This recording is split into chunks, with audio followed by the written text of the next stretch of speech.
Hello, this is Mr. Stansbury. I'm going to take you through the notes on the area of a triangle. Okay, so at the end of this, you should be able to say, I can find the area of non-right angled triangles. Okay, first off, it's important to know how to label triangles. So we've got capital letters all represent the angles, and lowercase letters all represent sides. Okay, and across from capital letter A will be side A. So if you go have angle A, go directly across that will be A. Angle B directly across that will be B, side B. And then angle C directly across that will be side C. Okay? Example 1, find the area of the triangles. So here's our formula that we're going to use, 1/2 BC sine A. So if you'll notice here, this one's got the triangle all set up. So across from big A is side little a, across from big B is side little b, across from big C is side little c, right? But if you'll notice here in the formula, we've got sine of A. So this angle here, the angle that they give us, we want that to be A, but right now it says C. So we're going to actually change the letters, because once this thing's all set up, we can change the letters to be whatever we want. So we're going to get rid of our A, B, and C there. And then instead of this being C, we're going to turn this into A, because that's what we want. We want our angle to be A. So that makes this side little a. But now we've got another A over there and a B, so we'll turn this A into C, which makes this side little c, and across from big B is little b. So once you have your triangle all set up, you can now rearrange your letters like we just did there. So we're going to do area equals 1/2 sine BC. Oh, sorry, 1/2 BC sine A, right? So the sine of angle A here is sine of 87, right? And the area is 1/2. Side B is 19, side C is 27. B and C can be interchanged. It doesn't matter which one is which as long as you get angle A, the angle to read as A, and the side across from that to be side A. All right, so B and C are going to be the two sides that are right next to the angle, so that's going to be 19 and 27. So 19 and 27. That's a 7 there, hard to read. Let's fix that. I just rewrote it bigger and easier to read.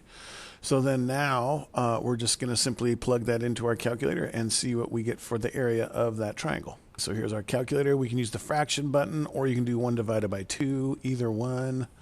Or we can do 0.5, right? So we got 1/2 times 19 times 27, and then we can simply push sine of 87.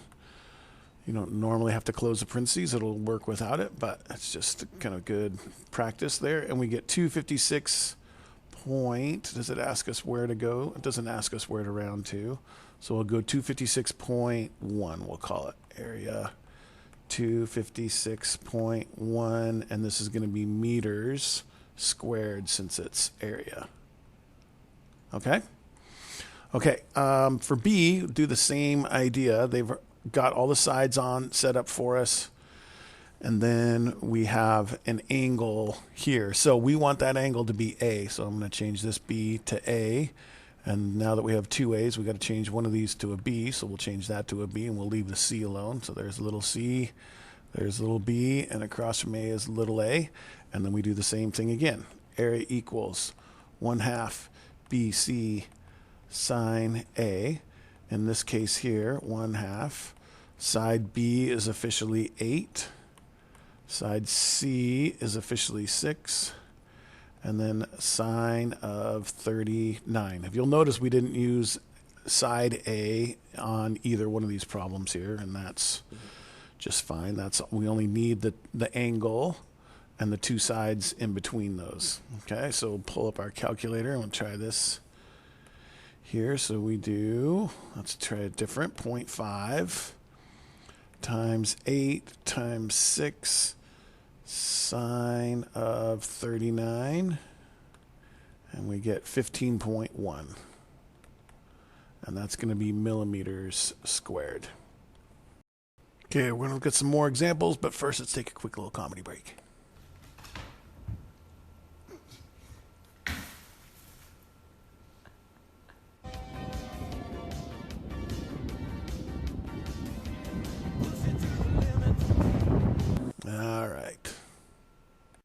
Okay.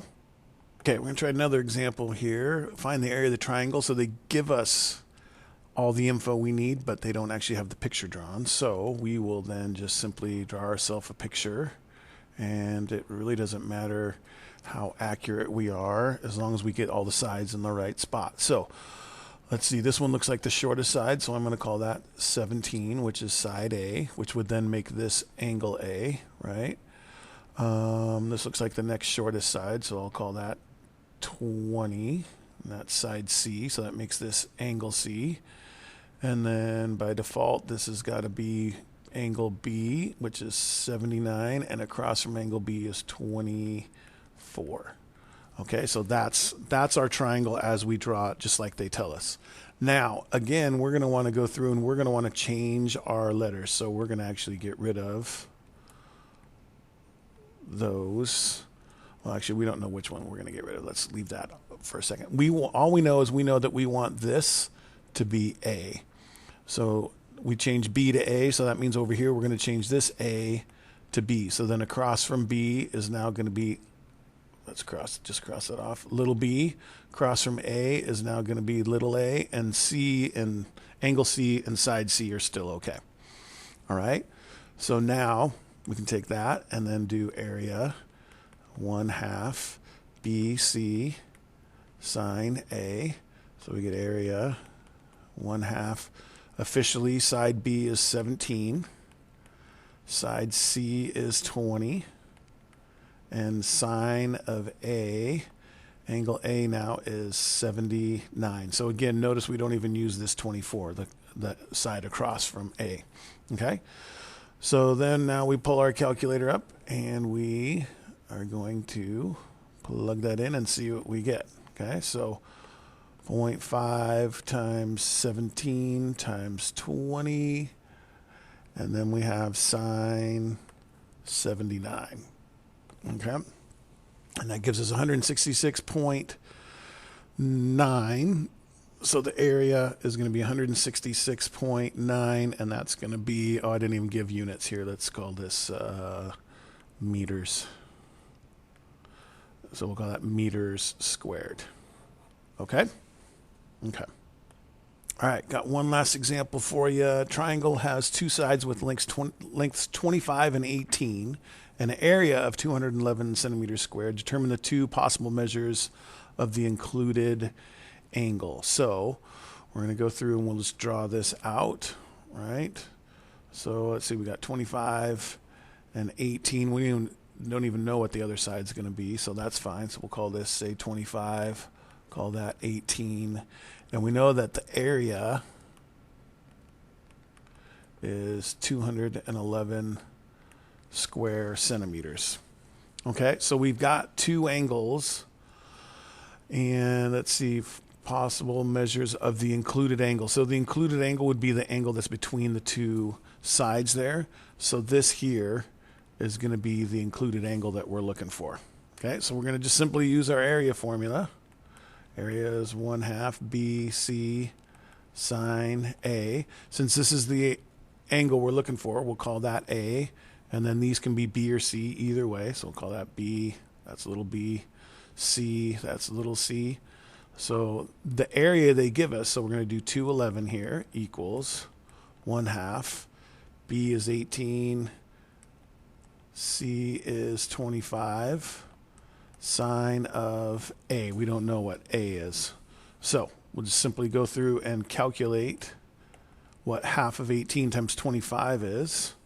So 0.5 times 18 times 25 gives us 225. Sine of A. So to get A by itself, or the sine of A, we're going to divide both sides by 225. So we know that 211 divided by 225 is going to equal sine of A. So if you'll remember, whenever we're looking for an angle, we want to do second sine, and then we're going to do 211 divided by 225, and that should work out just fine to do it this way, especially if you close your parentheses or again with the fraction, and we get 69.7. So A is going to equal, what did we say, 69.7? 7 degrees. So that's the angle that could be. Now, the weird part about this is this, since we don't know how long this side is, we do know that this is one angle that will work, but in theory, this could have the same, oops, I should draw a nice straight line. This could still be 25 here. This could be 18 here. And now this area here could still be 211 centimeters, but now this angle is obtuse instead of acute like it shows there. So what we do really to find what that other one could be is simply just take 180 and minus the 69.7 degrees. And that will tell us what else it could be. Sorry about that. So we do simply 180 and we're going to subtract our answer. We get 110.3. Could be the other A. Okay?